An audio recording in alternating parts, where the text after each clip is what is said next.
Who would ever thought that one day I would actually find an anime adaptation for an original Netflix series that I could actually say that I enjoyed thoroughly well the whole way through? Because I never really foreseen this happening, because I'd see out of I think they've done like 20 or 30 of them, and it's not that any of them are terribly bad. I mean, obviously we had Kekiguri, which I absolutely adore. However, we got 2 seasons and a prequel spinoff, which was pretty good, but damn, I'd really like to see a third season. Not that Mary's a bad character, I want more. And then we got, another one that I really enjoyed was Shaman King, which I know they definitely adapted the source material better than the original series did, but at the same time, some of the animation was just so sloppy, and they could have done it more justice. However, out of my list of things to watch over the period of time here, I've kind of found one that I've been meaning to watch. I think it's been out for about 2 years on the dot now, because I think it was winter 2021. Studio Zero G did it, and it is High Rise Invasion. Now, I know this one actually got not well received in Japan, at least. I think on Mal it's like a 6.73, and it peaks between like 8 and 6, obviously right in the middle there, so we'll say like a 7. But I think it hit all the bases quite well, if I'm going to be frank with you here. It's got really decent action scenes. If you're into like girls with guns, like some I'm trying to think of really good examples, like Aria, The Scarlet Ammo, Release the Spice. I would say Noir, but Noir does have way better scenes, so I'm not going to compare it to that. But stuff like that, and the gore aspect is like top notch. It's like High School the Dead levels of gore, or Kite, or like any of those like 90s OVAs. Maybe not to that extreme, but they do a pretty good job of doing that, and also at the same time showing the death scenes, which I do enjoy, which sounds sadistic and murderous, but I enjoy seeing those scenes. And we do get a little hint of mystery as well into the series. It is only 12 episodes long. Sadly, they do give us like a hint at the end that we're gonna get a season 2.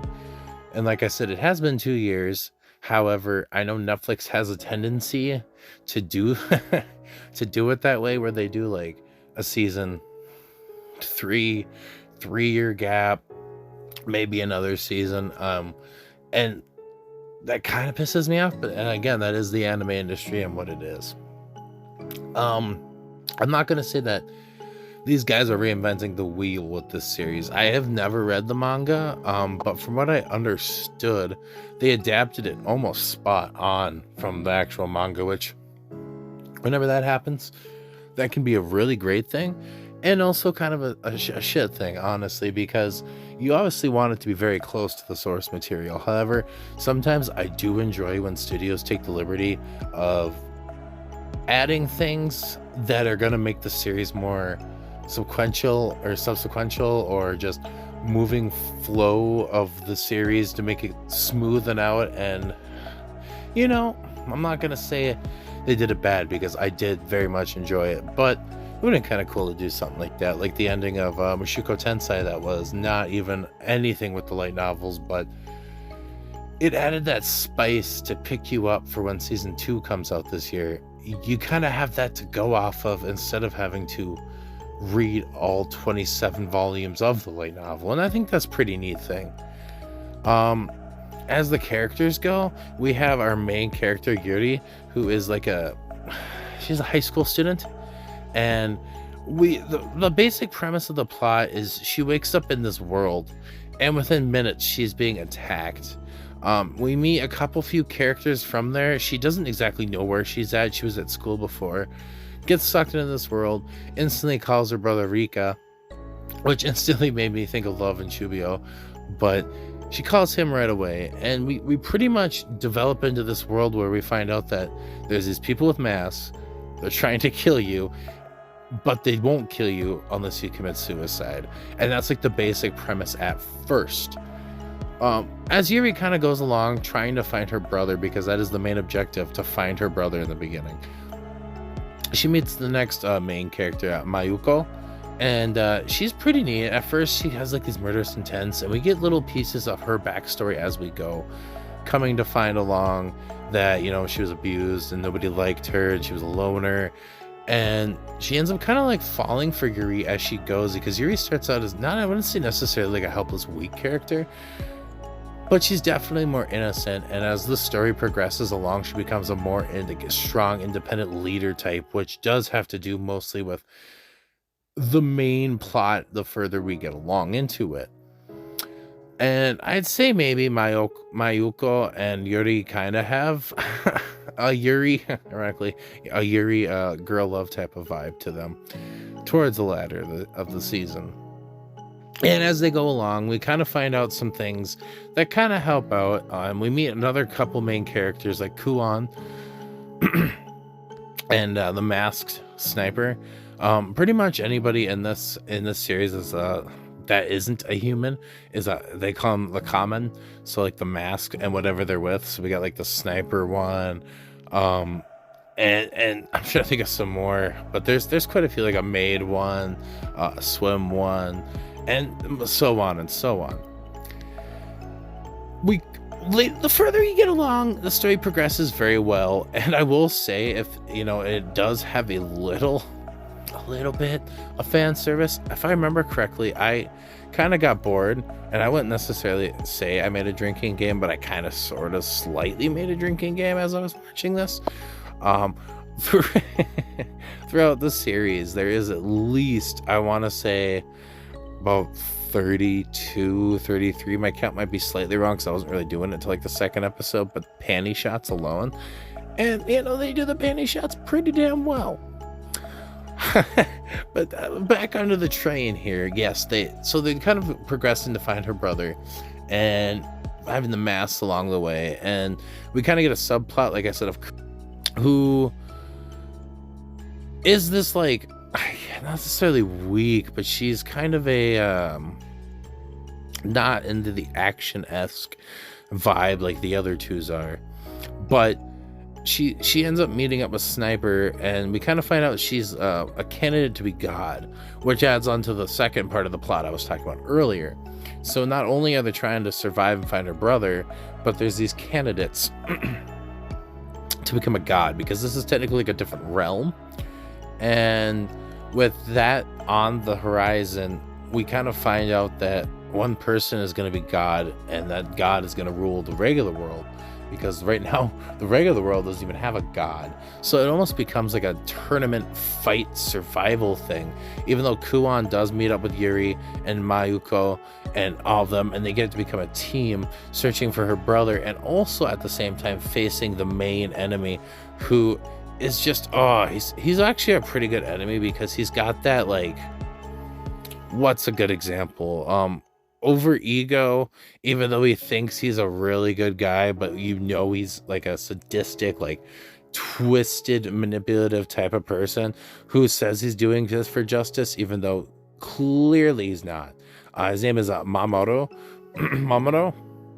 And right from the get-go, he's got that, like, you want to punch him in the face attitude, and he ends up capturing Rika. And so now at the end of the series, we get this nice huge battle between with Mayuko, Yuri, the masked sniper, Kuon, and that whole group versus like his main tank fighters at first, though he doesn't know that Rika is Yuri's brother.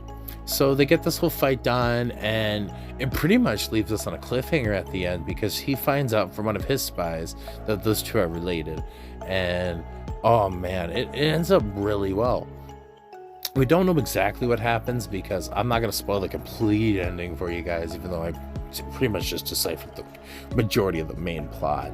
However, the way they leave it to hang is really awesome, and I am so excited. I really hope they do a second season, but if they don't within the year, I will more than likely just read the manga, because I have a lot on my plate to watch at this point. But hey, you know what? I think this was a really good anime, and it sucks that it got so much hate. I don't exactly understand why. I could see a couple, like I said, they weren't reinventing the wheel here, but the way they approached it, as this series is, did really well. And you know, it is what it is. Everybody has different tastes, but like I said, I can't really understand why it got so much hate, but it's not for everyone. I get it. I personally gave this one, I would have given it like an 8.5 out of 10, but I ended up giving it an 8 because that's, you know, Mal only gives one digit scores. But if it was personally, I'd give it an 8.5. Like I said, if you're into like High School of the Dead, gore, blood, and just all of that good stuff, definitely give it a go. I wouldn't see why you would hate it. And like I said, there's a little sprinkle fan service for all y'all fan service guys. But yeah, that's pretty much all I have to say. I definitely give this one my thumb of approval. Netflix did one finally that I enjoyed besides the other two that I had mentioned. And damn, impressive. I can't believe it. I'd like to thank everybody. I am almost finally at 100 subs after, you know, been around for over, I'd say, you know, a year and almost like a year and a month or so.